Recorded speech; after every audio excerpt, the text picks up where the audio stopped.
Hello लोगोफोर, दिनै 14 आगस्तनि मोनाबिलिजों नोंथांमोननि सिगाङाव मोननैसो खौरां लानानै बे भिडिअखौ फैदों। दा बेयाव नुनो मोननाय जागोन नोंथांमोनहा फार्स्टआव उदालगुरियाव गोबां बिबांनि हाथियार बोखांनो मोननाय जादों होनदों। दा बेयाव खौरांखौ आसाम पुलिसआ गावसिनि फेसबुक पेजआव फोसावनानै होदों।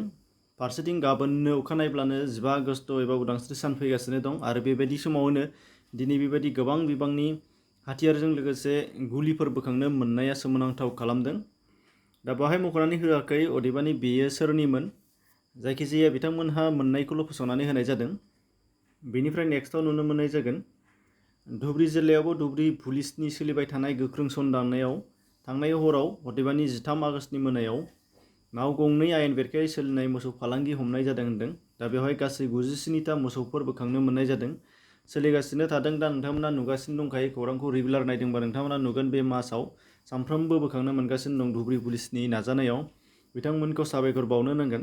बेनिफ्राय नुनो मोननाय जागोन मोजांनि खौरां मोनसे, नखर मन्त्रि अमित शाह बिथाङा कर'ना भाइरास गाग्लोबजानायनिफ्राय उदां जाबाय होनदों, अदेबानि नेगेटिभ जाबाय होनदों दिनै जाय बिथाङा गावनो पस्ट खालामनानै होदों। नोंथांमोना नुनो मोननाय जादों टुइट। बेनिफ्राय गाबोन 74थि उदांस्रि सान। दा बे सानजों लोब्बा लाखिनानै गासै 926 पुलिस बिबानगिरिफ्रा मेडेल मोननो हानाय जागोन होनदों गाबोननि दिनावहाय। दा बेवहाय नोंथांमोननि सिगाङाव मुंखौ फोसावनानै होआखै, नाथाय बबेयाव बेसेबां बेसेबां मोनगोन बेखौ नोंथांमोननि सिगाङाव अनजिमाखौ खिन्थानानै होनि। दा बेयावहाय अल इन्डिया रेडिअ'आव फोरमायनाय बायदिब्ला गासै 926 पुलिस बिबानगिरिफ्रा मेडेल मोनगोन। बेनिनो 215 साया पुलिस मेडेल फर गेलेन्ट्रि बेखौ मोननो हानाय जागोन होनदों। बेनिफ्राय 80 साया presidents police medal for distinguished service बेयाव मोननो हानाय जागोन। बेनिफ्राय 631 साया police medal for meritorious service दा बेखौ मोननो हानाय जागोन। गासै 926 सा देग्लाय बेफोर मेडेलफोरखौ मोननो हानाय जागोन। दा मुंफोरखौ गाबोननि अखानायै फोसावोब्ला नोंथांमोना नुनो मोननाय जासिगोन। बेनिफ्राय नुनो मोनगोन नाम्बार 5आव साख्रिनि रादाब, बेयाव गेदेर साख्रि बेयाव नुनो मोननाय जागोन स्वच्छ भारत अभियान, बेयाव डिस्ट्रिक्ट लेभेलनि दङ। District level financial management specialist गासै 21टा पस्ट दङ।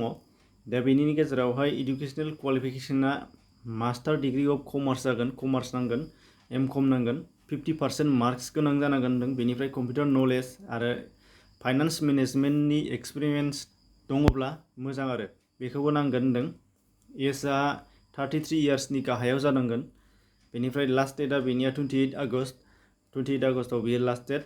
दा जायफोरा एप्लाइ खालामनो गोसो डिसक्रिपसनाव लिंक दं आरो साबसिनै नायनो लुबैदोंबा डिसक्रिपसनाव लिंक दं, बेखौ थांनानै नोंथांमोना नायनो हानाय जागोन। दा बेनि अनगायैबो गुबुन खौरांफोर नोंथांमोनहा डिसक्रिपसनाव लिंक दङ, बेनि गेजेरजों थांनानै नायनो हानाय जागोन। एसेनोसै, गोजोन्थों।